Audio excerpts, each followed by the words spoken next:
नमस्कार साथियों। आज हम मॉनेटरी पॉलिसी के बारे में बात करेंगे। मॉनेटरी पॉलिसी यानी कि मौद्रिक नीति, जिसके जरिए आरबीआई भारतीय अर्थव्यवस्था में CRR, SLR, repo rate, MSF आदि उपकरणों के जरिए कैसे अर्थव्यवस्था को एक दिशा देती है, अर्थव्यवस्था में विभिन्न चुनौतियों पर नियंत्रण रखती है। तो आइए देखते हैं इनके बारे में और डिटेल। मॉनेटरी पॉलिसी में आज हम पहले बात करेंगे सीआरआर और एसएलआर के बारे में। सीआरआर का मतलब कैश रिजर्व रेशियो और एसएलआर का मतलब स्टैचुरी लिक्विड रेशियो। और असल में ये दोनों मिलकर रिजर्व रेशियोज कहलाते हैं और ये मॉनेटरी पॉलिसी के प्रमुख अस्त्र हैं। तो अक्सर हम न्यूज़पेपर्स में और आमतौर पर सुना करते हैं कि किसी दिन आरबीआई ने सीआरआर, एसएलआर या रेपो रेट को बढ़ा दिया या घटा दिया। ऐसा करने से इसका सीधा असर इन्फ्लेशन पे पड़ता है, महंगाई पे पड़ता है। और ये चीजें कहलाती हैं मॉनेटरी पॉलिसी या मौद्रिक की नीति। ये एक ऐसा टूल है, एक ऐसा अस्त्र है जिसकी मदद से आरबीआई देश की मुद्रा स्थिति पर लगाम लगाती है। आरबीआई क्या है? आरबीआई बैंकों का बैंक है। हम अगर हमें पैसे की जरूरत पड़ती है तो हम कमर्शियल बैंक में जाते हैं, लेकिन इन बैंकों को अगर पैसे की जरूरत पड़े तो कहाँ जाएंगे? आरबीआई के पास जाते हैं। यानी कि आरबीआई क्या है? बैंकों का बैंक है। और इन बैंकों पर नियंत्रण करने का काम भी आरबीआई ही करता है। बैंकों की आमदनी कैसे होती है? लोगों को जो दिया जाने वाला लोन है उसका ब्याज दर बैंक वसूलते हैं, और वही ब्याज दर बैंकों की आमदनी का प्रमुख स्रोत होता है। एकमात्र स्रोत तो नहीं कहेंगे, प्रमुख स्रोत होता है।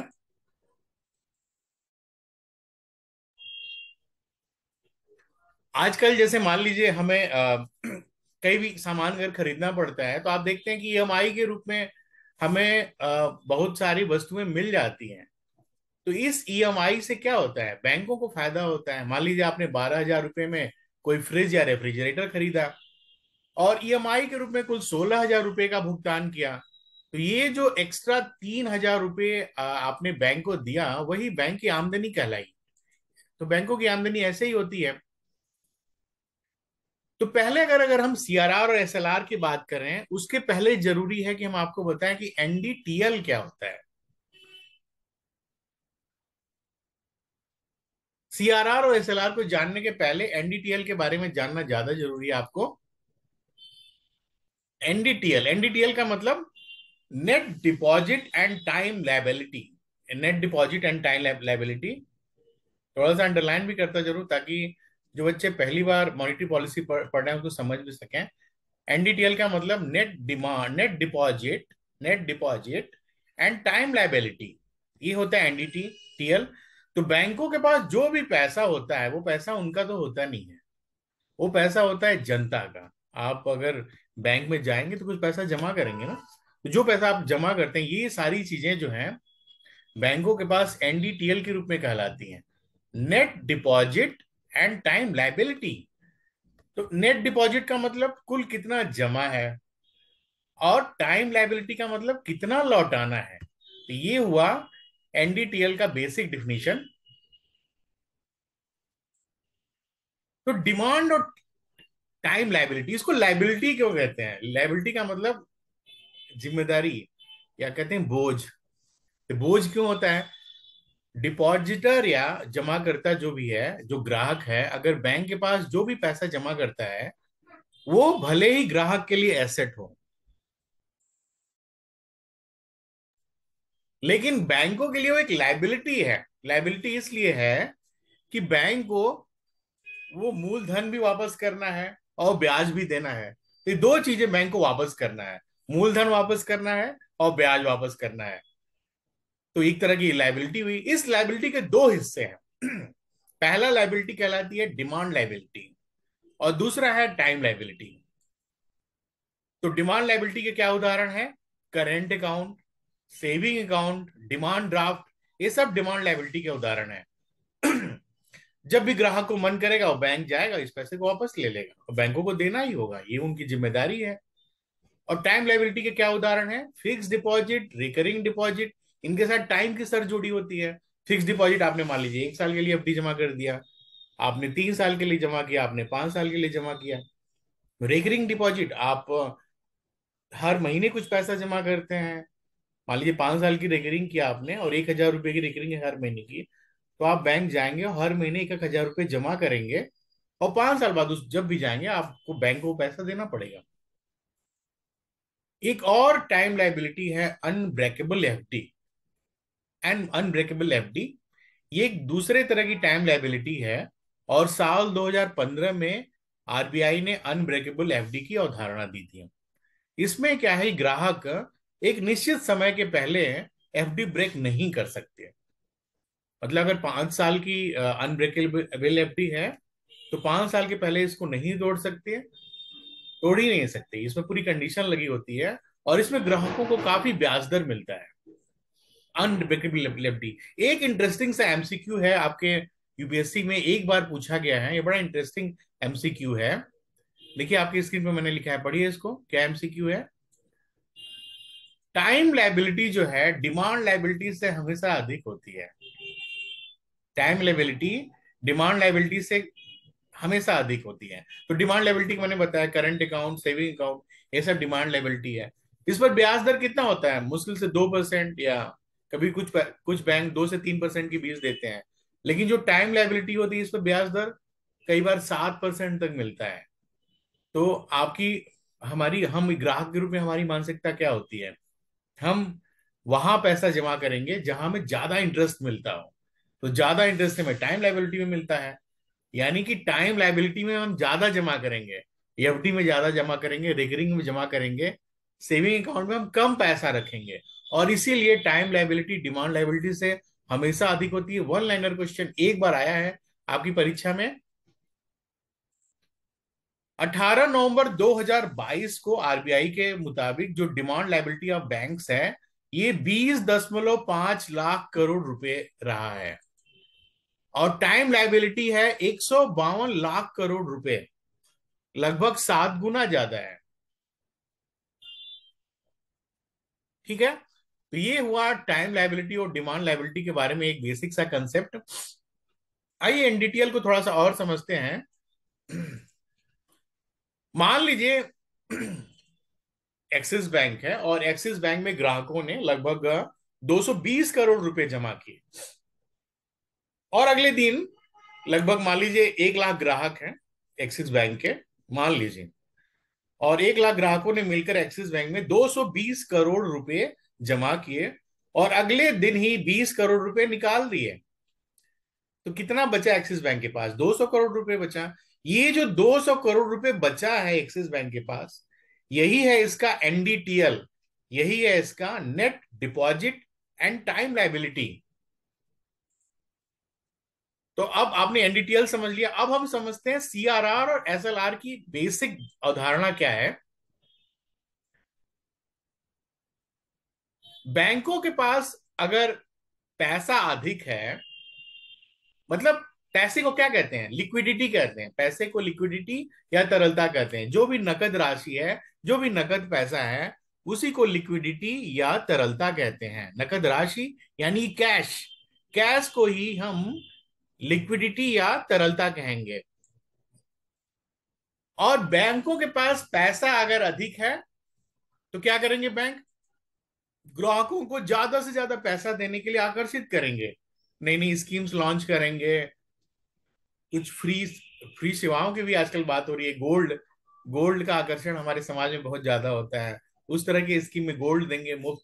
तो इस तरह की देने के लिए नए नए स्कीम्स लॉन्च करेंगे, ताकि ज्यादा से ज्यादा ग्राहक उनके पास आए और लोन लें। तो लोन लेंगे तो बाजार में क्या होगी, बाजार में लिक्विडिटी बढ़ेगी।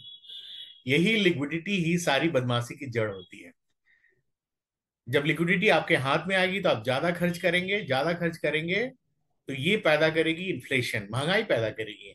और वेनेजुएला और जिम्बाब्वे में जो दुनिया भर में हाइपर इन्फ्लेशन की जो सबसे बड़ी समस्या आज दुनिया में पैदा हुई है, वेनेजुएला और जिम्बाब्वे में, उसकी सबसे बड़ी वजह क्या है, वहां आसानी से लिक्विडिटी लोगों को मिल जाती थी, और इसने वहां की अर्थव्यवस्था को तबाह कर दिया।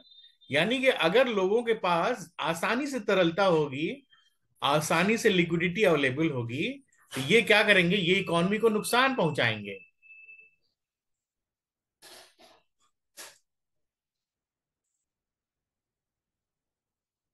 तो फिर बैंक क्या चाहता है?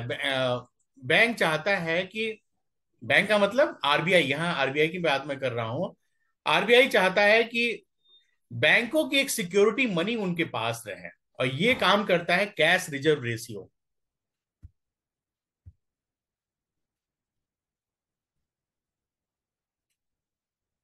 और कैश रिजर्व रेशियो के रूप में वो एक सिक्योरिटी मनी अपने पास रख लेते हैं बैंकों का, ताकि अगर बैंक अगर भाग जाए, दिवालिया हो जाए, तो वो एक लगाम उनके पास बनी रहे, एक उनके ऊपर नियंत्रण बना रहे।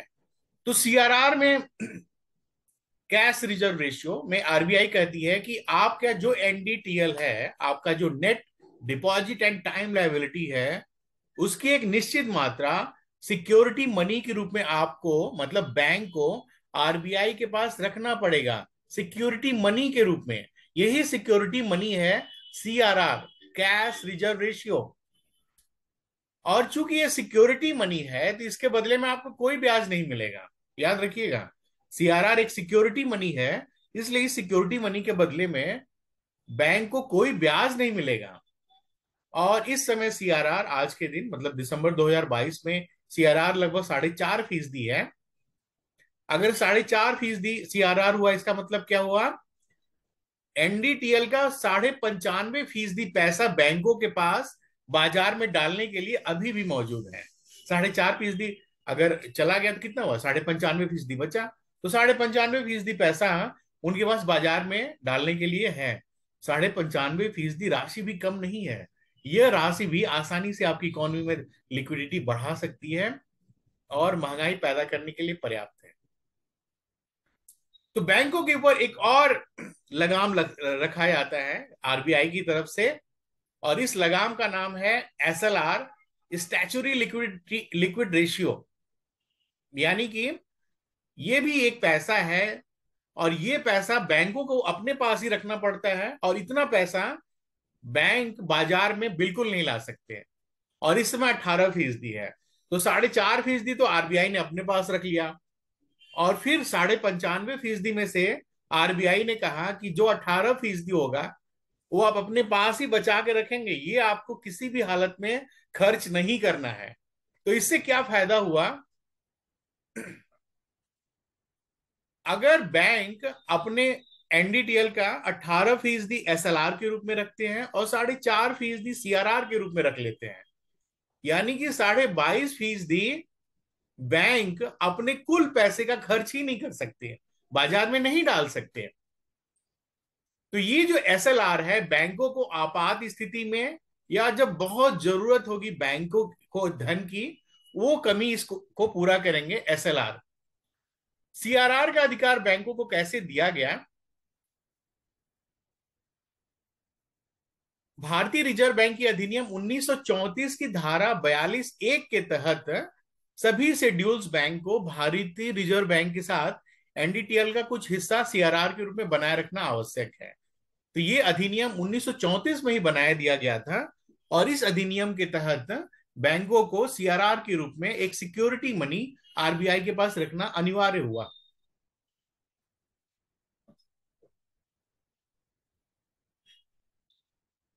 और जितने भी नॉन शेड्यूल्ड बैंक हैं, उनको आरबीआई की 1949 की एक धारा है 18, और एक और धारा है 56, इन दोनों के तहत सीआरआर के रूप में बनाए रखना आवश्यक है।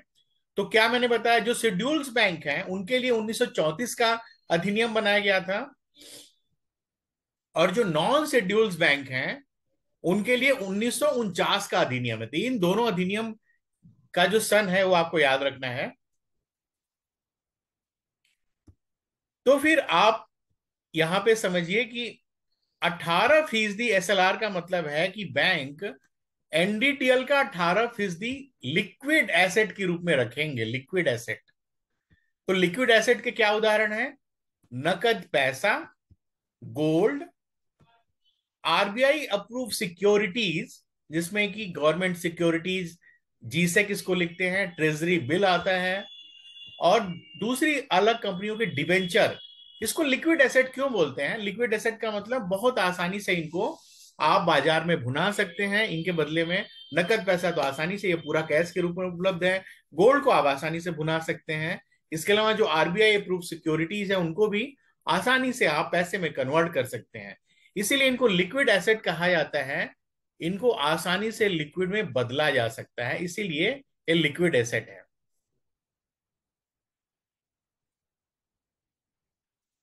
एसएलआर में एस जो वर्ड है वो स्टैचुरी की बात करता है। तो स्टैचुरी क्यों कहते हैं? स्टैचुरी का मतलब होता है कानून या नियम या संविदा।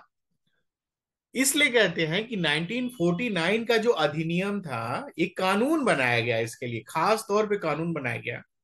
और इस कानून के तहत ही बैंक एसएलआर रख सकते हैं। तो चूंकि कानून के तहत ये नियम बनाया गया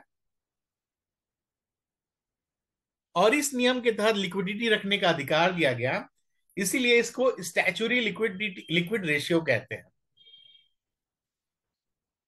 अब एसएलआर रखने से क्या बैंकों को कुछ मुनाफा हो सकता है? सीआरआर रखने से तो कोई मुनाफा नहीं होगा, क्योंकि वो सिक्योरिटी मनी है, वो बैंक के पास, वो आरबीआई के पास रहेगी। तो जो सिक्योरिटी मनी है उसका तो कोई ब्याज आरबीआई देगी नहीं। पर क्या एसएलआर रखने से बैंकों को मुनाफा हो सकता है? ये भी वन लाइनर क्वेश्चन आपकी परीक्षाओं में आए हुए हैं। हाँ। तो एसएलआर कैसे रख सकते हैं? जो भी लिक्विड एसेट होगा, इसमें आपका नकद राशि या कंपनियों के डिबेंचर या गोल्ड। तो अगर गोल्ड है तो आप देखते हैं ना, गोल्ड के दाम गिरते भी हैं और ऊपर भी होते हैं। तो गिरते हैं तो नुकसान हुआ। ये पूछ रहा है क्या कभी फायदा हो सकता है? हाँ, जब गोल्ड के दाम बढ़ेंगे तो एसएलआर की वैल्यू बढ़ गई। तो एसएलआर की वैल्यू बढ़ गई, गोल्ड जो गोल्ड वाला एसेट है। इसलिए हाँ, एसएलआर से कुछ प्रॉफिट जुड़ा हुआ है। इसका उत्तर हुआ yes. Which one is profitable for bank in terms of return? CRR, SLR, both, none. इसका उत्तर हुआ एसएलआर। समझ गए ना कि एसएलआर के जरिए क्यों प्रॉफिट वाला कंसेप्ट जुड़ा हुआ है? इसको याद रखिएगा। एसएलआर के फायदे क्या है?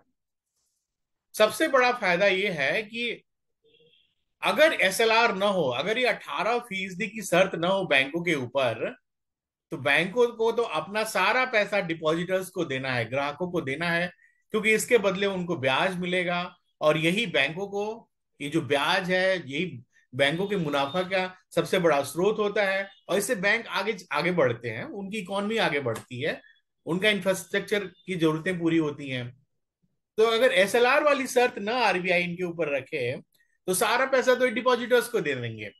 तो फिर क्या होगा? अगर आपात स्थिति पैदा हो गई, आपात स्थिति का मतलब बैंक को काफी नुकसान हो गया, बैंकों को बहुत पैसे की जरूरत पड़ी, अचानक इकोनॉमी में बहुत ज्यादा मंदी आ गई, या मान लीजिए बहुत सारी या हाइपर इन्फ्लेशन की समस्या हो गई, तो इस तरह की आपात स्थितियों में जो बैंकों की जो सबसे बड़ी जरूरत होती है वो एसएलआर पूरा करते हैं। तो ये है एसएलआर का सबसे बड़ा फायदा। बैंक रन एक कंसेप्ट आता है, बैंक रन। बैंक रन होता क्या है? मान लीजिए बाजार में बैंक, किसी बैंक के दिवालिया होने की अफवाह फैल गई। तो जब किसी बैंक के दिवालिया होने की अफवाह फैलती है, तो ग्राहक क्या होते हैं, वो पैनिक होने लगते हैं और बहुत तेजी से उस बैंक से अपना पैसा निकालने लगते हैं, क्योंकि कोई भी अपनी मेहनत से जमा की हुई राशि को ऐसे बर्बाद होना देना नहीं चाहता। तो जब सारा पैसा लोग निकाल लेंगे तो बैंक क्या होगा? बैंक के पास पैसा ही नहीं बचेगा। इसी बैंक रन की स्थिति कहते हैं। और बैंक रन की भी स्थिति में ऐसा कई बार हुआ है अपने देश में। इसलिए बैंक रन की भी स्थिति में एसएलआर बैंकों को एक बड़ा सपोर्ट देते हैं, सर्वाइवल के लिए और बचने के लिए। नहीं तो बैंक का अस्तित्व ही खत्म हो जाएगा। और इस स्थिति में बैंकों के पास कुछ राशि बनी बची रहनी जरूरी है, और एसएलआर इस जरूरत को पूरा करते हैं। एक कथन कारण का क्वेश्चन है, देखिए आपके स्क्रीन पर लिखा हुआ है, पढ़िए। एसएलआर मानदंडों के तहत आरबीआई को बैंकों को नकदी, सरकारी बॉन्ड और गोल्ड जैसी तरल संपत्तियों में अपने संसाधनों का एक निश्चित हिस्सा रखने की जरूरत पड़ती है, ये कथन है। और कारण क्या है? एसएलआर जमाकर्ताओं की अप्रत्याशित मांग के दौरान इन संपत्तियों को तरलता में बदलने में महत्वपूर्ण भूमिका निभाते हैं। कथन ये है और कारण आपके सामने दिया हुआ है। बताइए इसका आंसर क्या होगा? इसमें कथन और कारण दोनों सही है, और कारण कथन की सही व्याख्या करता है। कथन और कारण दोनों सही है, और कारण कथन की सही व्याख्या करते हैं। जो नए बच्चे क्लास में आए, कृपया अपने अपना वीडियो बंद कर लें, नहीं तो मुझे डिस्प्ले करने में दिक्कत होगी। Which monetary policy tool support banks in the situation of bank run? ये मैंने आपको अभी बताया। मॉनिटरी पॉलिसी का कौन सा टूल बैंकों को बैंक रन में सपोर्ट करता है? CRR, repo rate, SLR, none. बताइए। तो इसका उत्तर हुआ एसएलआर, जो मैंने अभी आपको बताया है।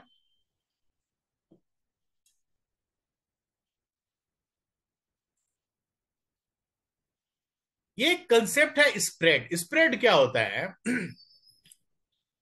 जब बैंक एनडीटीएल में से एसएलआर और सीआरआर अगर हटा दिया जाए, तो बाकी पैसा लोन और दूसरे उत्पाद के रूप में डाल सकते हैं। मतलब अगर इस समय सीआरआर और एसएलआर को जोड़ दिया जाए तो ये 22.5% है, तो जो बाकी पैसा बचा, उस पैसे को ये लोन के रूप में दे सकते हैं और दूसरे प्रोडक्ट के रूप में निकाल सकते हैं। तो इससे जो राशि बैंकों को लाभ के तौर पे मिलती है, यही लाभ इनके लिए उपलब्ध रहता है। ये इस पैसे को आगे बढ़ाते हैं, और बैंकों के इस लाभ को स्प्रेड कहते हैं। बैंकों के इस लाभ को क्या कहते हैं? स्प्रेड कहते हैं।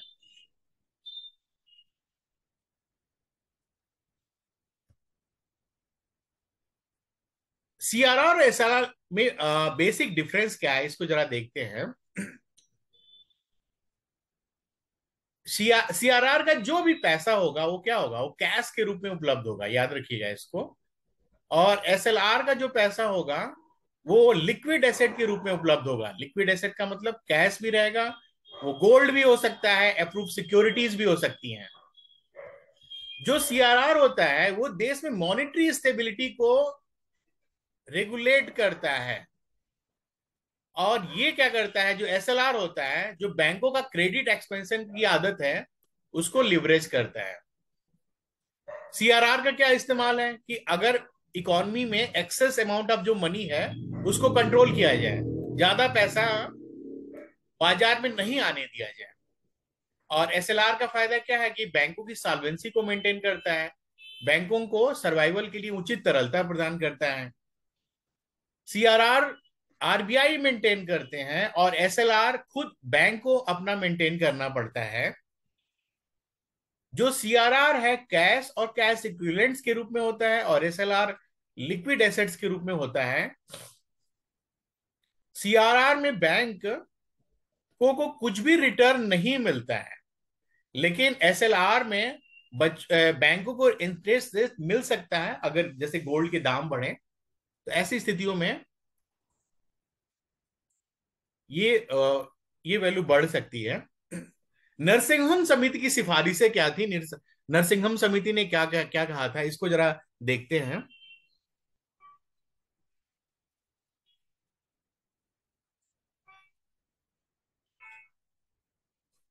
साल 1990 तक एसएलआर और सीआरआर बहुत ज्यादा होता था। तो जब एसएलआर और सीआरआर बहुत ज्यादा हो गया, तो बैंकों के पास बचेगा क्या? मार्केट में निकालने के लिए पैसा कम बचेगा। और उस समय ये लगभग था, सीआरआर 15% था। आज जो 4.5% है, उसमें 15% के पास पास था, 1990 की बात है। और एसएलआर लगभग 38% हुआ करता था। आज जो आप 18% देख रहे हैं ना, उस समय मतलब 1990 में 38% हुआ करता था। यानी कि बैंकों का आधे से ज्यादा पैसा तो अनप्रोडक्टिव हो गया, उसको सिक्योरिटी और ये एसएलआर के रूप में उनको रखना पड़ा। तो बैंकों के पास बचा क्या मार्केट में निकालने के लिए? इससे बड़ा नुकसान हुआ देश का। क्या नुकसान हुआ? आरक्षित पैसे की जो मात्रा है वो 50% से ज्यादा हो जाती थी। तो इससे इकोनॉमी को नुकसान पहुंचता था। क्या नुकसान पहुंचता था? पहला, बैंकों के पास लोन देने के लिए जो उपलब्ध राशि थी बहुत कम रहती थी। तो जब उनके पास उपलब्ध राशि कम होगी, तो क्या करेंगे? लोन को महंगा कर देंगे। ठीक है, इसको याद रखिएगा, ये आता आता रहता है आपके एग्जाम में। इसलिए क्या होता था? लोन काफी महंगा होता था। और जब लोन महंगा होगा, तो बैंक क्या करेंगे? अधिक ब्याज दर पर कर्ज देंगे।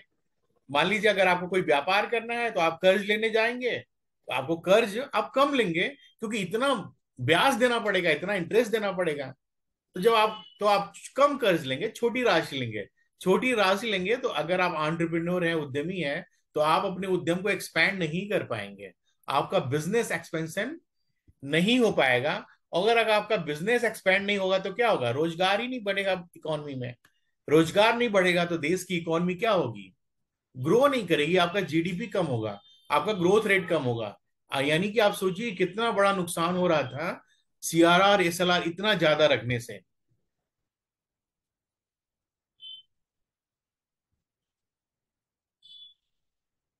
जब बिजनेस एक्सपेंशन नहीं होंगे तो एक्सपोर्ट नहीं हो पाएंगे, और जब एक्सपोर्ट नहीं होगा तो सरकार को टैक्स कलेक्शन नहीं होगा। दोनों नुकसान देखिए, आपकी जीडीपी भी अफेक्ट होगी और सरकार को टैक्स कलेक्शन नहीं होगा। और जब निर्यात कम होगा, जब एक्सपोर्ट कम होगा, तो देश का करेंट अकाउंट डिफिसिट भी बढ़ जाएगा। यानी कि ये चारों तरफ से आपकी इकोनॉमी को नुकसान पहुंचाएगा। ये सारे बड़े नुकसान थे। और अगर मान लीजिए सरकार कुछ योजना चलाना चाहे, आयुष्मान भारत चलाना चाहे, सड़क, गांव में सड़कें बनाना चाहे, गांव में बिजली देना चाहे, तो उसके लिए कुछ जन कल्याण कार्यक्रम चलाएगी। तो जन कल्याण कार्यक्रम यहीं से तो आता है ना, पैसे से आता है, टैक्स से आता है। तो कर ही नहीं पाएगी, टैक्स संग्रह कर ही नहीं पाएगी। टैक्स किन से लेती है? जिसकी आय ज्यादा होती है, जिसका बिजनेस एक्सपेंशन ज्यादा होता है। तो सरकार कल्याणकारी योजनाएं नहीं चला पाएगी, क्योंकि उसके पास पैसा कम होगा। और फिर क्या होगा? सरकार का राजकोषीय घाटा भी बढ़ेगा। तो ये देखिए इससे कितना नुकसान हो रहा है। तो ये सारी चीजें मिलकर बैलेंस ऑफ पेमेंट का संकट भी पैदा करेंगे उस इकोनॉमी में, जहां पर मतलब हमारे देश में ऐसा हो रहा था 1990 में और वैसे तो बैलेंस ऑफ पेमेंट के ज्यादा होने के कई कारण थे, लेकिन एक प्रमुख कारण ये भी था कि आप क्या, सीआरआर और एसएलआर, यानी कि रिजर्व रेशियो, इसको रिजर्व रेशियो भी कहते हैं। सीआरआर और एसएलआर को रिजर्व रेशियो भी कहते हैं। रिजर्व रेशियो बहुत ज्यादा था। और फिर नरसिम्हन साहब आए। ये आरबीआई के भूतपूर्व गवर्नर थे, अर्थशास्त्री थे। और इन्होंने बड़ी महत्वपूर्ण सिफारिशें दी। मैं इसे इंडियन इकोनॉमी का एक बड़ा ही लैंडमार्क स्टेप मानता हूं, नरसिम्हन साहब की सिफारिशों को। तो क्या नरसिम्हन साहब ने सिफारिशें दी? ये नरसिम्हन जो समिति बनाई गई थी, ये बैंकिंग सेवाओं में सुधार के लिए समिति का गठन हुआ था। और इस समिति ने कहा कि एसएलआर और सीआरआर को कम करिए। अगर कम नहीं करेंगे तो आपकी इकोनॉमी ग्रो नहीं करेगी। और फिर इस सिफारिश के बाद उन्होंने कहा कि, उन्होंने सिफारिश दिया कि सीआरआर जो आप 15% है रखते हैं, इसको कम करिए, बहुत कम करिए। इसको सिर्फ 4% रखिए। और एसएलआर को 38% मत रखिए, 20% रखिए, 20। और तो उन्होंने 20.5 का सुझाव दिया था। तो इस तरह धीरे धीरे सीआरआर को कम किया गया और एसएलआर को कम किया गया। ये बड़ा महत्वपूर्ण एक लैंडमार्क डिसीजन था भारतीय अर्थव्यवस्था में। तो कई बार आपकी परीक्षाओं में लैंडमार्क जो डिसीजंस माने माने जाते हैं और आपकी परीक्षाओं में भी आते हैं, तो इसको याद रखिएगा, इसको कॉपी पे नोट करिएगा कि सीआरआर को 4% कर दिया गया। मतलब चार का मतलब चार के आसपास, 4 से 5 के बीच में, जो इसमें 4.5 है। और एसएलआर 20.5%, तो इस समय 18% है। तो उस समय 20.5% रखा गया था।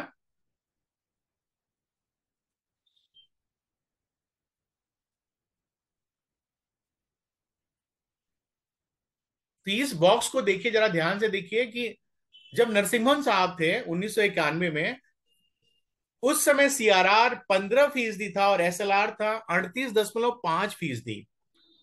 और इनकी सिफारिश के बाद सिफारिश सीआरआर को किया गया 4% और एसएलआर को 20.5%। कितना ज्यादा अंतर हो गया देखिए। यानी बैंकों के पास खर्च करने के लिए ज्यादा पैसा हो गया, और अब बैंक उस पैसे का इस्तेमाल कर सकते हैं, कहीं उसको ले जा सकते हैं, घुमा सकते हैं। तो क्या ट्रेंड रहा इसके बाद? इस ट्रेंड को जरा ध्यान से देखिए।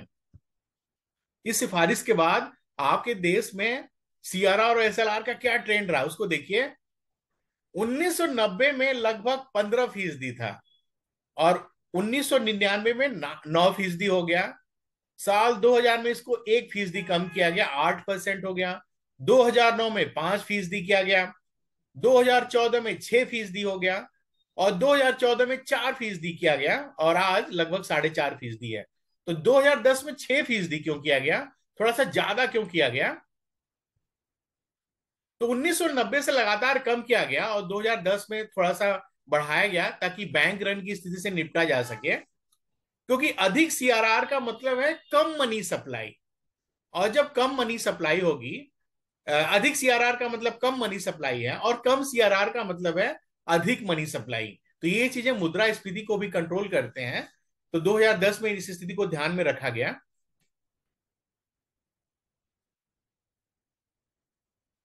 जो सीआरआर लागू करने की जो क्षमता है, जो अधिकार है, आरबीआई को कहाँ मिलती है?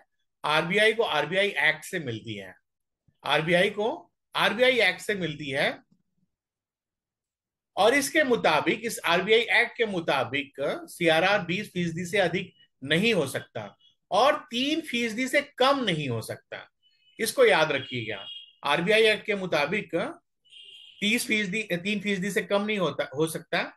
और सीआरआर की जो सीमा है ये भी खत्म कर दी गई 2007 में। 2007 में कहा गया कि आरबीआई का जो एक्ट है, उसका जो ये उपबंध है जो कि सीमा तय करता है, इस सीमा को खत्म करिए, क्योंकि ये भी बैंकों के आगे बढ़ने की दिशा में बहुत बड़ा रोड़ा है। तो इसको खत्म कर दिया गया, इस सीमा को खत्म कर दिया गया 2007 में।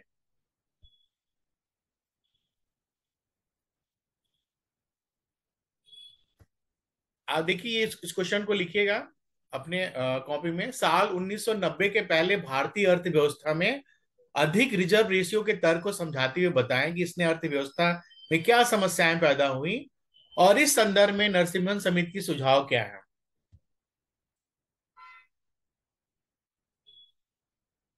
एसएलआर किन के ऊपर लागू होता है?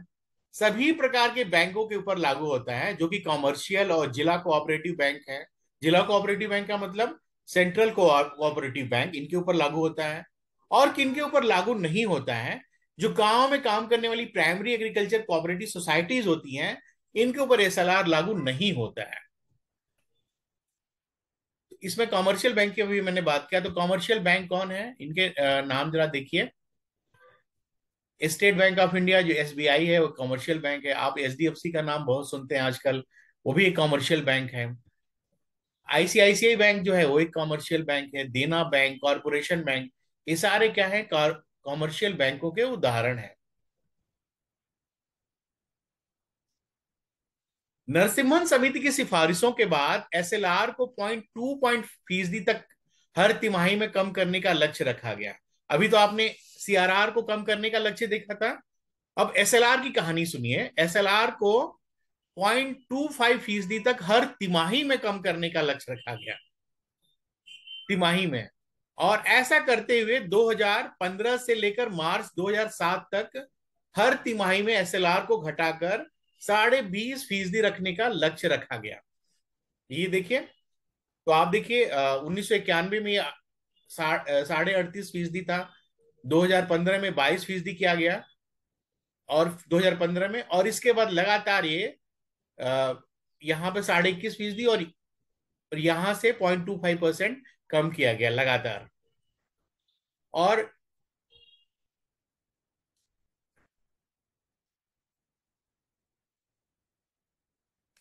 2015 से लेकर मार्च 2007 तक हर तिमाही में एसएलआर को घटाकर 20.5 फीसदी रखने का लक्ष्य रखा गया। अब महंगाई कम करने के लिए इन उपकरणों का इस्तेमाल कैसे करेंगे? अगर आपको महंगाई कम करना है, यानी कि मार्केट में मनी सप्लाई को कम करना पड़ेगा। मनी सप्लाई मतलब लिक्विडिटी, तरलता, कैश को कम करना पड़ेगा। तो इसको कम करने के लिए आप सीआरआर एसएलआर को बढ़ा देंगे, मतलब आरबीआई बढ़ा देगी। यानी कि इस बढ़ाने को, प्रक्रिया को कहते हैं सख्त मौद्रिक नीति। और अगर महंगाई बढ़ानी हो, महंगाई क्यों बढ़ाई जाएगी? जब डिफ्लेशन होता है तो डिफ्लेशन में मांग खत्म हो जाता है ना, डिफ्लेशन की जो स्थिति होती है। तो उस समय आरबीआई क्या करती है, महंगाई बढ़ाने की कोशिश करती है। और फिर क्या करेगी वो आरबीआई, मनी सप्लाई को बढ़ाएगी, तरलता को बढ़ाएगी। यानी कि लिक्विडिटी बढ़ाने के लिए सीआरआर एसएलआर को कम कर देगी, यानी कि बैंकों के पास ज्यादा पैसा हो गया। अब ज्यादा पैसा हो गया तो बाजार में आसानी से और ज्यादा पैसा ले आएंगे ग्राहकों के लिए। यानी कि मौद्रिक नीति को आसान करना पड़ेगा। एक क्वेश्चन है यूपीएससी प्रीलिम्स 2015 का, इसको देखिए आपके स्क्रीन पर लिखा हुआ है। When RBI reduces the statutory liquidity ratio by 50 basis points, what will happen? India GDP growth rate increases drastically. FII may bring more capital into our country. It may drastically reduce the liquidity to the banking system. And third, scheduled commercial bank may cut their lending rates. तो इसका answer बताइए, इसका answer क्या होगा? इसका answer होगा विकल्प D. D is correct, क्योंकि एसएलआर घटाते ही बैंकों के पास कर्ज के रूप में ज्यादा राशि बचेगी और उसके बाद वो कर्ज दरों में कटी कर सकते हैं। लेकिन ये अति आवश्यक नहीं है। अगर वो ऐसा करेंगे ही, ये बैंकों की नीति और विवेक पर निर्भर करता है। और अगर यहाँ विकल्प डी में ये लिखा होता कि scheduled commercial banks may cut their landing rates, तो ये विकल्प गलत होता। यानी कि चारों विकल्प यहाँ गलत। इन मे की जगह मस्ट लिखा होता तो ये विकल्प गलत होता। मतलब मे तो सही है, तो यहाँ का विकल्प डी सही है।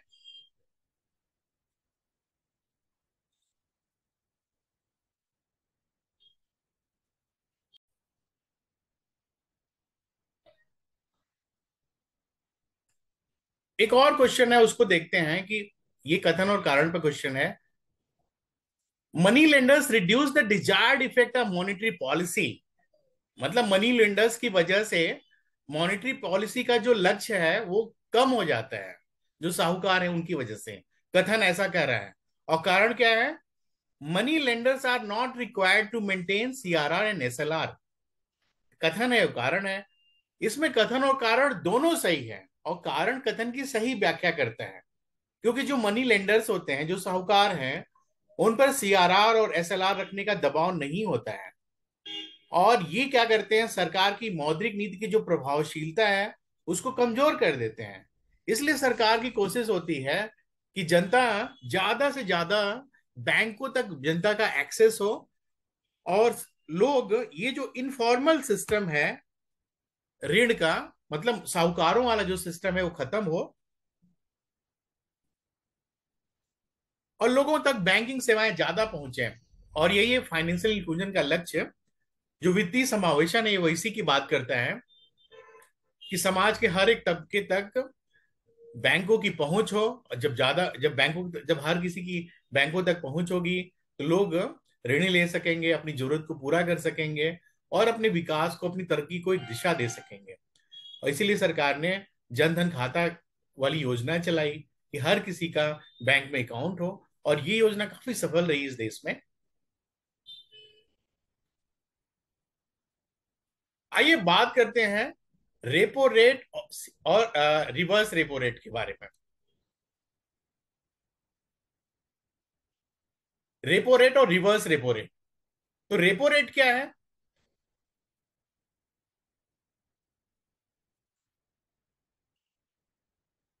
बैंकों के पास ये पैसा आरबीआई के पास से आता है, और इसके बदले में आरबीआई उनसे ब्याज लेती है।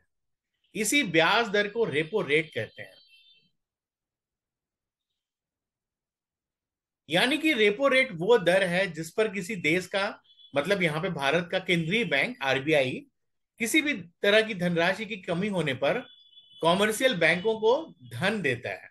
और इस प्रक्रिया में जो आरबीआई है वो प्रतिभूति यानी कि सिक्योरिटीज खरीदता है। इसको और ठीक से समझेंगे अभी। और बैंक इसी राशि को जनता को कर्ज देते हैं। लेकिन जनता को जिस ब्याज दर पर बैंक कर्ज देते हैं उसको कहते हैं बेस रेट। और बेस रेट रेपो रेट से हमेशा अधिक होता है।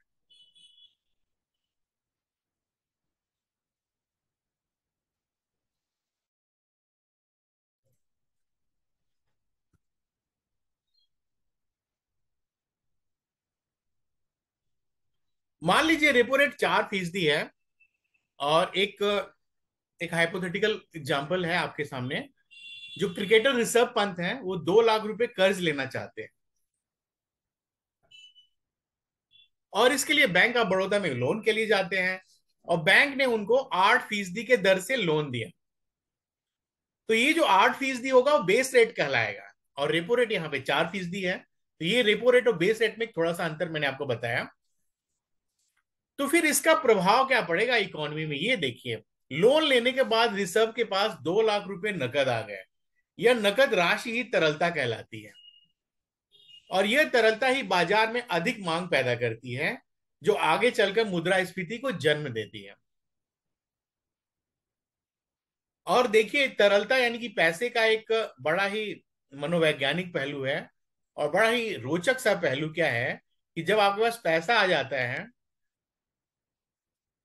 तो कहते हैं ना, पैसे की गर्मी ज्यादा होती है, वो इकोनॉमी को बड़ा नुकसान पहुंचाता है। क्या मनोवैज्ञानिक पहलू होता है कि जब आपके पास अतिरिक्त राशि होती है तो आपकी खर्च करने की प्रवृत्ति बढ़ती है। न केवल खर्च करने की प्रवृत्ति बढ़ती है, आपकी जो मोल भाव करने की प्रवृत्ति है वो कम होने लगती है। आपके पास ज्यादा पैसा है, आप गए, आपने कुछ ब्रांडेड कपड़े देखे, तो आपके पास पैसा चूंकि आसानी से उपलब्ध है, और जिस पे आपको ब्याज कुछ बहुत मामूली ब्याज देना है, तो आपने ब्रांडेड कपड़े एक नहीं दो खरीद लिए। और अगर चूंकि ज्यादा पैसा है तो आप उसको मोल भाव करने की प्रवृत्ति कम होगी, मतलब आप मोल भाव भी नहीं कराएंगे। ये सारी चीजें क्या कहती हैं, आपकी जो अनिवार्य जरूरत की चीजें नहीं है आप उसको भी खरीदेंगे, और ये चीजें देश में महंगाई की बड़ी वजह बनती हैं। मान लीजिए आप ऋषभ पंत के पास 2 लाख रुपए आसानी से आ गए, तो वो उपभोग की वो चीजें भी खरीदेंगे जो उनके लिए अनिवार्य जरूरत की श्रेणी में नहीं आती है। ये उदाहरण है हालांकि आपको समझाने के लिए।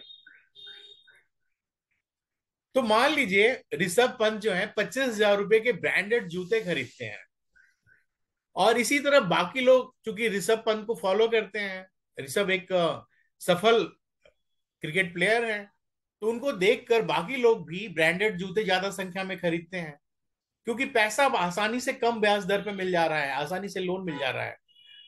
यानी कि इस प्रवृत्ति की वजह से बाजार में महंगाई बढ़ेगी, क्योंकि तरलता आसानी से उपलब्ध है, पैसा आसानी से उपलब्ध है, और इस वजह से वस्तुओं की मांग बढ़ेगी। तो ये वस्तुओं की मांग बढ़ना ही महंगाई पैदा करता है, इन्फ्लेशन पैदा करता है।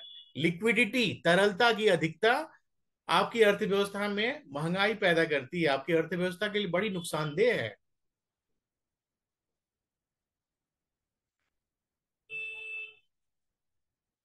और इसलिए सरकार जो है नियंत्रण करने का काम करती है, किसके जरिए, आरबीआई के जरिए। तो सरकार चाहती है, सरकार की कोशिश होती है कि बैंक जो है कम से कम कर्ज दें। कम कर्ज देंगे तो बाजार में लिक्विडिटी यानी कि तरलता, यानी कि कैश आसानी से उपलब्ध नहीं होगी। और इसीलिए आप देखते हैं कि आरबीआई समय समय पर रेपो रेट बढ़ाती और घटाती रहती है। रेपो रेट की जो समयावधि होती है आमतौर पर 7 से 28 दिनों की होती है, 7 से 28 दिनों की होती है। तो फिर यहां पर एक और टर्मिनोलॉजी आती है, एमएसएफ, मार्जिनल स्टैंडिंग फैसिलिटी। ये क्या है, कभी कभी बैंकों को ओवरनाइट यानी कि तत्काल पैसे की जरूरत पड़ती है, और बैंक ये जो राशि है रेपो रेट पर नहीं लेंगे, इसको एमएसएफ पे लेते हैं। रेपो रेट पर नहीं, जो दूसरी राशि है वो 7 से 14 दिन की होती है, लेकिन 24 घंटे वाली जो राशि होगी वो एमएसएफ पर लेते हैं, मार्जिनल स्टैंडिंग फैसिलिटी पर लेते हैं। ये क्या है, मार्जिनल एमएसएफ यानी कि मार्जिनल स्टैंडिंग फैसिलिटी में आरबीआई जो है शेड्यूल्ड बैंक्स को, शेड्यूल्ड कॉमर्शियल बैंक्स को ओवरनाइट जरूरतों के लिए, तत्काल जरूरत के लिए पैसा देता है। किसके बदले में, गवर्नमेंट सिक्योरिटीज के बदले में, सरकारी प्रतिभूतियों के बदले में। तो फिर क्या अंतर हुआ रेपो रेट एमएसएफ में, जो रेपो रेट है वो शॉर्ट टर्म फाइनेंशियल नीड के लिए होता है, 7 से 14 दिन के लिए। लेकिन एमएसएफ सिर्फ 24 घंटे की जरूरत होती है, जो तत्काल पैसे की बैंकों की जरूरत होती है वो एमएसएफ पूरा करता है। और आरबीआई सभी कॉमर्शियल बैंकों को रेपो रेट दे सकता है, लेकिन एमएसएफ जो है, एमएसएफ वाला जो रेट है और जो एमएसएफ वाली सुविधा है सिर्फ शेड्यूल्ड कॉमर्शियल बैंक्स को मिलती है, सभी कॉमर्शियल बैंक्स को नहीं मिलती है। सिर्फ शेड्यूल्ड कॉमर्शियल बैंक को ही एमएसएफ की फैसिलिटीज मिलती हैं, सुविधाएं मिलती हैं। तो यहाँ पे कमर्शियल बैंक की बात हो रही है, तो आइए थोड़ा सा कमर्शियल बैंक के बारे में जान लेते हैं। आरबीआई की वेबसाइट के अनुसार कमर्शियल बैंक कौन होते हैं, कमर्शियल बैंक दो तरह के होते हैं, एक तो शेड्यूल होते हैं, दूसरा नॉन शेड्यूल होते हैं। और इनको बैंकिंग रेगुलेशन एक्ट 1949 के तहत इनको रेगुलेट किया जाता है, इनको संचालित किया जाता है। जितने भी कॉमर्शियल बैंक होंगे वो प्रॉफिट के लिए काम करते हैं, और ये डिपॉजिट्स मतलब पैसा जमा करना, लोन एक्सटेंड करना, किसको लोन देते हैं? पब्लिक को देंगे, बिजनेसमैन को देंगे, और यहां तक कि सरकार को भी लोन देते हैं। मैंने बताया ना क्लास में कि एक बार सरकार को लोन देने की जरूरत पड़ी थी, जब इराक पर अमेरिका ने प्रतिबंध लगा दिए थे, और उसके बाद अमेरिका ने इराक पर प्रतिबंध लगा दिए थे न्यूक्लियर इश्यूज की वजह से।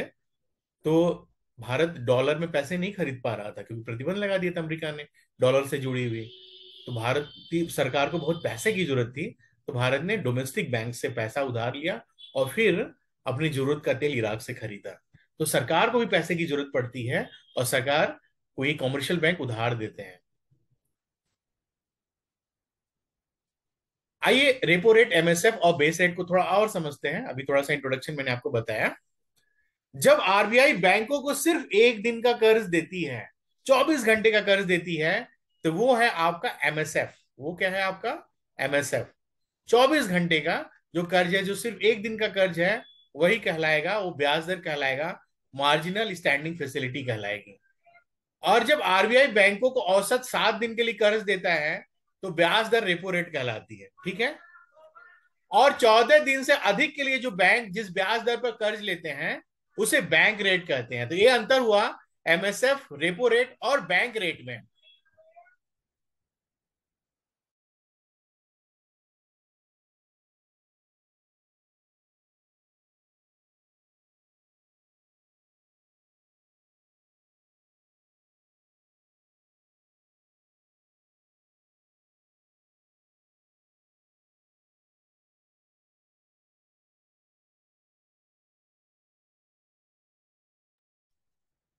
रेपो रेट, बैंक रेट और एसएम एमएसएफ, ये तीनों जो हैं लगातार बढ़ते भी हैं और घटते भी हैं।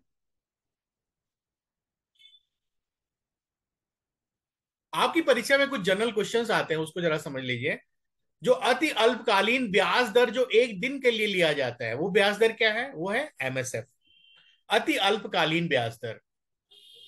और जो 2 से 14 दिनों के लिए लिया जाता है, आरबीआई जो कर्ज देती है, असल में यह 7 दिनों के लिए होता है, लेकिन 2 दिन वाला भी क्वेश्चन आया आपकी परीक्षा में, तो आप यहाँ पे रेपो रेट लिख सकते हैं, रेपो रेट। और जो दीर्घकालीन कर्ज होता है, जो 14 दिनों से अधिक दिनों के लिए दिया जाता है, वो ब्याज दर कहलाता है बैंक रेट।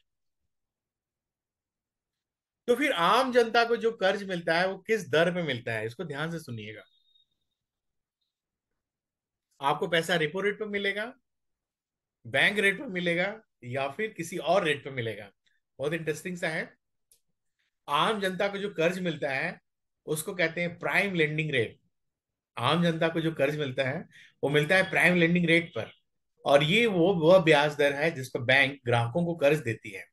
तो prime prime prime lending rate का जो कंसेप्ट है, वही देखिए कि बैंकों के दो तरह के ग्राहक होते हैं। एक तो जो रेगुलर कस्टमर्स होते हैं ना, जिसका मान लीजिए अकाउंट है, या मान लीजिए मैं कोई बहुत बड़ा उद्यम चला रहा हूँ, कोई बिजनेस चला रहा हूँ, तो मैं बहुत करोड़ों का लेन देन कर रहा हूँ, तो बैंकों का मैं प्रिय कस्टमर कहलाऊंगा। लेकिन मान लीजिए मैं मेरा अकाउंट किसी और बैंक में है, और मैं किसी दूसरे बैंक में जाता हूँ, तो मैं उस बैंक के लिए एक नया कस्टमर कहलाऊंगा। तो दो तरह के कस्टमर हो गए। एक तो नियमित एक कस्टमर जो उनकी रेगुलर कस्टमर है, और दूसरा जो कुछ नए कस्टमर है। तो जो उनके नियमित कस्टमर हैं, उनको किस ब्याज पर देगी, और जो उनके नए कस्टमर हैं उनको किस ब्याज दर पे देगी? जो व्यापारिक दृष्टि से अधिक फायदेमंद होते हैं बैंकों को, उनको बैंक देती है बेस रेट पे देती है, जो व्यापारिक बेस रेट कम होगा। मैं चूंकि उद्यम चलाता हूं, तो मैं अगर बैंक में गया, तो बैंक मुझे कम ब्याज दर पे देगी, क्योंकि मुझे मुझसे मेरी वजह से बैंक को बहुत फायदा हो रहा है, मेरे उद्यम की वजह से फायदा हो रहा है, मैं हर साल करोड़ों का लेन देन कर रहा हूं, तो मुझे कम ब्याज दर पे मिलेगा, मुझे बैंक रेट पर मिलेगा।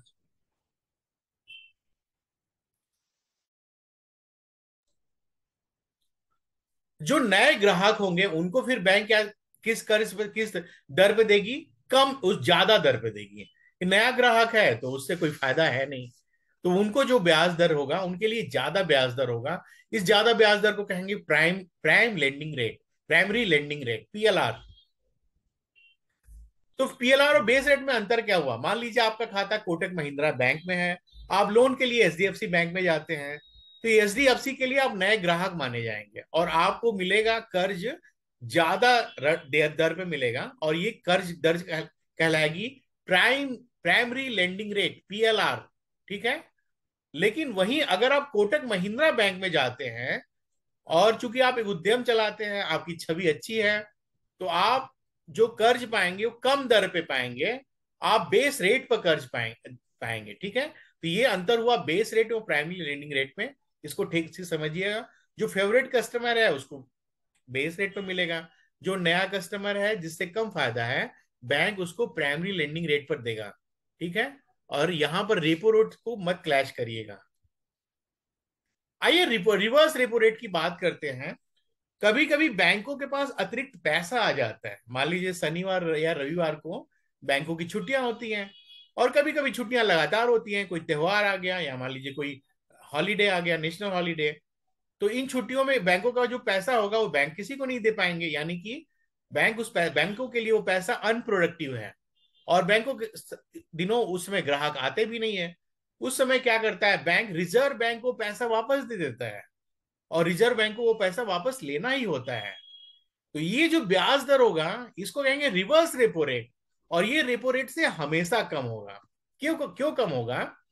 कि जब बैंकों को जरूरत पड़ी तो आरबीआई ने जो पैसा दिया वो ज्यादा ब्याज दर पर देगा, और फिर ये जो पैसा, ये आरबीआई की जरूरत नहीं है, ये आरबीआई के लिए मैंडेटरी है वापस लेना, लेकिन ये आरबीआई की जरूरत नहीं है। तो जब जरूरत नहीं है तो उसका ब्याज दर कम ही होगा। जाहिर सी बात है, जहां जरूरत होती है वहां चीजें ज्यादा महंगी होती हैं। समझने के लिए बता रहा हूं आपको। अब बात करते हैं लिक्विडिटी एडजस्टमेंट फैसिलिटी, एलएएफ क्या है? Liquidity adjustment facility.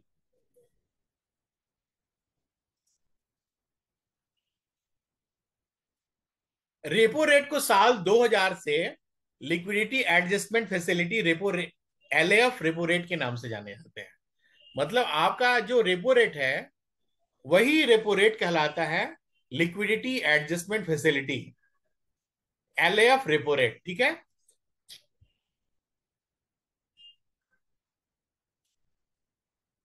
तो रेपो रेट क्या है? Short term burrowing rate. और बैंक रेट क्या है? Long term burrowing rate. Long term का मतलब 1 साल से अधिक, और शॉर्ट टर्म का मतलब है 1 साल से कम। इस समय आज के दिन बैंक रेट लगभग 6.25% है, और रेपो रेट है 5.9%। तो आप देखिए, बैंक रेट ज्यादा है और रेपो रेट कम है। यानी कि अगर आप अधिक समय के लिए कर्ज ले रहे हैं तो आपको ज्यादा भुगतान करना पड़ेगा। इस बात को ध्यान देख देख लीजिएगा। बैंक रेट ज्यादा दिनों के लिए है, इसका मतलब क्या हुआ? इसका इकोनॉमिक सेंस क्या हुआ? मतलब क्या हुआ? बैंक रेट ज्यादा दिनों के लिए है, रेपो रेट कम अवधि के लिए है। और फिर बैंक रेट ज्यादा है, रेपो रेट कम है। क्यों ज्यादा है?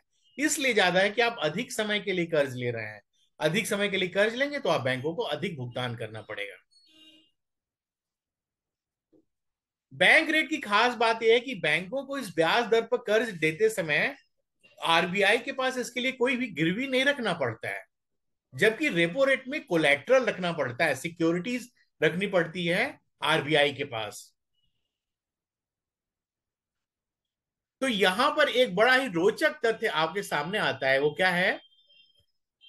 कि भारत की वर्तमान आर्थिक संरचना में बैंक रेट की प्रासंगिकता खत्म हो चुकी है। आप देखते होंगे ना, अक्सर आप समाचार में देखते हैं कि भारत आरबीआई ने महंगाई कम करने के लिए, ज्यादा करने के लिए, बढ़ाने कुछ मतलब मौद्रिक नीति के प्रमुख अस्त्र के रूप में रेपो रेट का इस्तेमाल किया है। बैंक रेट का जिक्र आप कम समझते होंगे। तो ऐसा क्यों होता है? क्यों भारत की वर्तमान आर्थिक संरचना में बैंक रेट की प्रासंगिकता खत्म हो गई है? इसका इस्तेमाल सरकार अपनी नीति के रूप में कम करती है।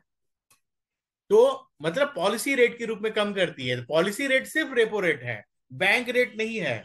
तो बैंक रेट अब पॉलिसी रेट के रूप में इस्तेमाल नहीं होता है। पॉलिसी रेट के तौर पर रेपो रेट का इस्तेमाल होता है। रेपो रेट को या पॉलिसी रेट कहते हैं। और इंग्लैंड में अभी भी बैंक रेट का इस्तेमाल पॉलिसी रेट के रूप में होता है। ऐसा क्यों होता है? भारत में बैंक रेट अब पीनल रेट के रूप में माना जाता है। पीनल का मतलब होता है पेनाल्टी, दंड देने वाला रेट। पेनाल्टी देने वाला दर के तौर पे इस्तेमाल होता है। यानी कि कब इस्तेमाल होता है, इसको ध्यान से समझिए। अभी हमने आपको एसएलआर और सीआरआर का डिफिनीशन भी बताया और कंसेप्ट भी बताया।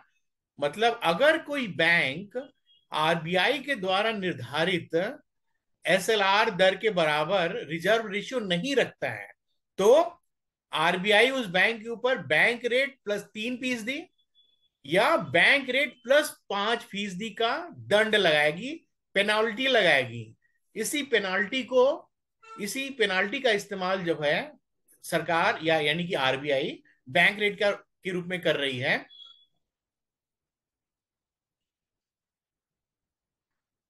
अगर पहली बार आपने मतलब बैंक ने एसएलआर नहीं मेंटेन किया है, तो बैंक रेट प्लस 3% की पेनाल्टी लगेगी। और फिर जब दूसरी बार पकड़े जाएंगे तो बैंक रेट प्लस 5%।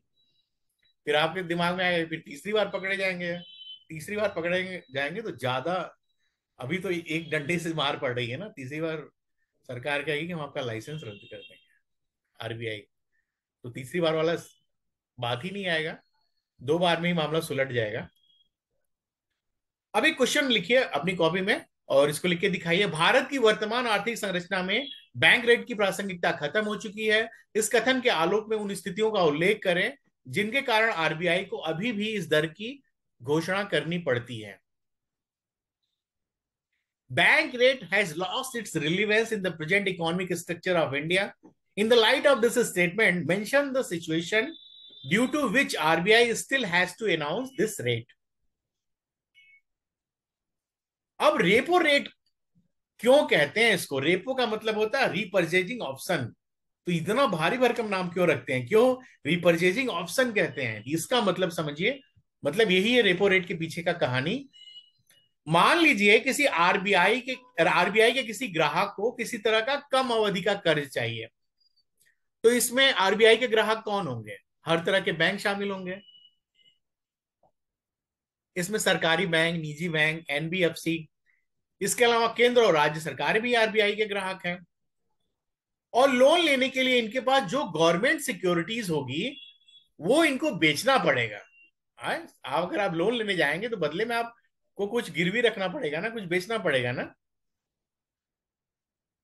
मान लीजिए इन्होंने आरबीआई को अपनी गवर्नमेंट सिक्योरिटी को 50 करोड़ में बेच दिया और बेचने के साथ ही एक रीपर्चेज एग्रीमेंट साइन करेंगे कि वो आरबीआई से यही सिक्योरिटीज 1 दिन के बाद, 7 दिन के बाद या 14 दिन के बाद वापस खरीद लेंगे। रीपर्चेज एग्रीमेंट आपको इनको साइन करना पड़ेगा, लेकिन वापस खरीदने का मूल्य ज्यादा होगा। ठीक है, वापस खरीदने का मूल्य ज्यादा होगा क्योंकि वो जरूरत बैंकों की है, आरबीआई की नहीं है। तो मान लीजिए 53.13 करोड़ रुपए में बैंक को वापस खरीदना पड़ रहा है। वो उन्होंने जमा किया 50 करोड़ में और 53.13 करोड़ रुपए में वापस खरीद रहे हैं। तो आरबीआई को कितने परसेंट का फायदा हुआ बताइए? 6.2%। 50 में गिरवी रखा और 53.13 में वापस छुड़ाया, तो 6.2% बैंकों को फायदा, आरबीआई को फायदा हुआ। यही 6.2% है आपका, क्या है बताइए? यही है आपका रेपो रेट। यही 6.2% जो फायदा हुआ है, इसमें जो 3.13 करोड़ का फायदा हुआ है, अगर परसेंट की बात करें तो 6.26% का फायदा हुआ है। यही फायदे वाला जो परसेंट है आपका रेपो रेट कहलाएगा।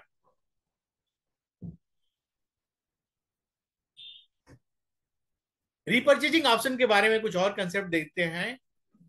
इसको मैंने 4 पॉइंट्स में लिखा है, ध्यान से इसको देखिएगा।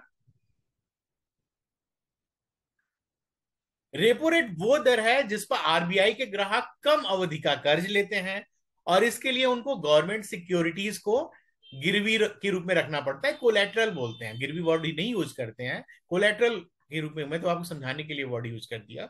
यहां पर गवर्नमेंट सिक्योरिटीज को कोलेटरल क्यों कहते हैं? क्योंकि अगर आरबीआई के जो ग्राहक हैं, जो बैंक हैं, अगर पैसा वापस देने में विफल रहे तो आरबीआई क्या करेगा? उन सिक्योरिटीज को वापस बाजार में बेच देगा और बेच के पैसे की उगाही कर लेगा। और यहां पे एक इंटरेस्टिंग बात यह है कि अगर बैंक आरबीआई से इस तरह का उधार लेते हैं तो एसएलआर कोटा के तहत रखे गए अपनी सिक्योरिटीज को गिरवी नहीं रख सकते, याद रखिएगा। एसएलआर कोटा के तहत जो उनके एसेट्स हैं, जो गोल्ड हैं, उनको वो गिरवी नहीं रख सकते हैं। ठीक है, तो आइए एलएएफ जो लिक्विड एडजस्टमेंट फैसिलिटी है और एमएसएफ, इसके बारे में थोड़ा और संक्षेप में जानते हैं। लिक्विडिटी एडजस्टमेंट फैसिलिटी ये क्या है? साल 2000 से लागू हुई है लिक्विडिटी एडजस्टमेंट फैसिलिटी। तो क्यों इसको लिक्विडिटी एडजस्टमेंट कहते हैं? लिक्विडिटी को एडजस्ट करने वाली फैसिलिटी, ये तो रेपो रेट को ही कहते हैं। क्यों कहते हैं? क्योंकि इसी के जरिए, इसी के माध्यम से आरबीआई बाजार में लिक्विडिटी को डालता है या घटाता है। अगर डिफ्लेशन से लड़ना है, अगर मंदी से लड़ना है, तो आरबीआई क्या करेगी? सस्ता ब्याज दर उस समय उसकी जरूरत पड़ेगी मार्केट की, यानी कि रेपो रेट घटा देगी। और अगर इन्फ्लेशन से लड़ना है, महंगाई से लड़ना है, तो आरबीआई क्या करेगी? रिवर्स रेपो रेट के जरिए बाजार से लिक्विडिटी को सोख लेगी। जब सोख लेगी तो फिर क्या होगा? बाजार में तरलता कम हो जाएगा और महंगाई कम हो जाएगी। तो ये एक बड़ा महत्वपूर्ण उपकरण है लिक्विडिटी एडजस्टमेंट का, लिक्विडिटी को कम करने का या बढ़ाने का, एडजस्ट करने का। इसीलिए इसको बोलते हैं liquidity adjustment facility. Marginal standing facility जो है साल 2011 से लागू हुई थी, और इसको सिर्फ शेड्यूल्ड कॉमर्शियल बैंक इस विंडो के जरिए कर्ज ले सकते हैं, ऐसा इस नियम के जरिए बताया गया। एमएसएफ के जरिए आरबीआई बाजार में लिक्विडिटी डालती है, और अगर डिफ्लेशन से लड़ना है तो सस्ता बाजार ब्याज दर चाहिए, यानी कि एमएसएफ रेट को घटा देगी आरबीआई।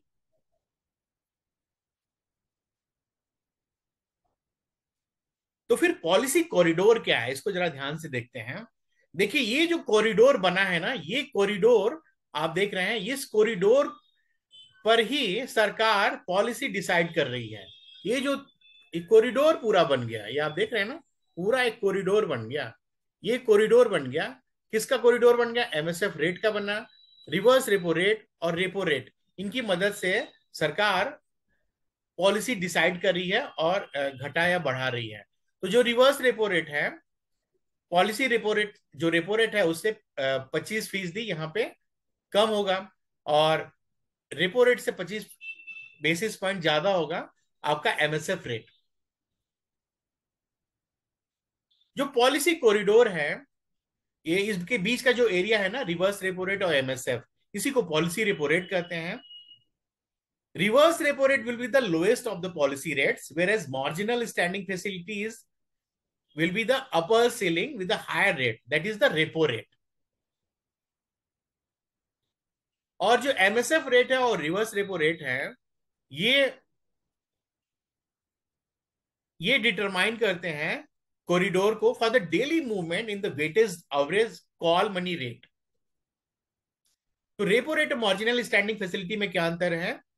जो रेपो रेट है, एलएएफ रेपो रेट भी किसको कहते हैं, इसे नरसिम्हम समिति की दूसरी सिफारिशों के बाद साल 2000 में लागू किया गया था। ठीक है, इसी रेपो रेट को, जो एलएफ नाम है, ये नरसिम्हम समिति की दूसरी सिफारिशों के बाद साल 2000 में लागू किया गया था। और इसमें उन्होंने कहा गया था जो लोगों को शॉर्ट टर्म लोन चाहिए उनके लिए अलग विंडो हो, तो इसी अलग विंडो की बात कही गई, जो मैंने भी पॉलिसी कॉरिडोर में बताया। तो रेपो रेट और मार्जिनल स्टैंडिंग फैसिलिटी में क्या अंतर है? मार्जिनल स्टैंडिंग फैसिलिटी वो दर है जिस पर कमर्शियल बैंक ओवरनाइट बेसिस पर कर्ज लेते हैं। बैंक अपने एनडीटीएल के 2% के बराबर एमएसएफ ले सकते हैं। मार्जिनल स्टैंडिंग फैसिलिटी को साल 2011 से शुरू किया गया।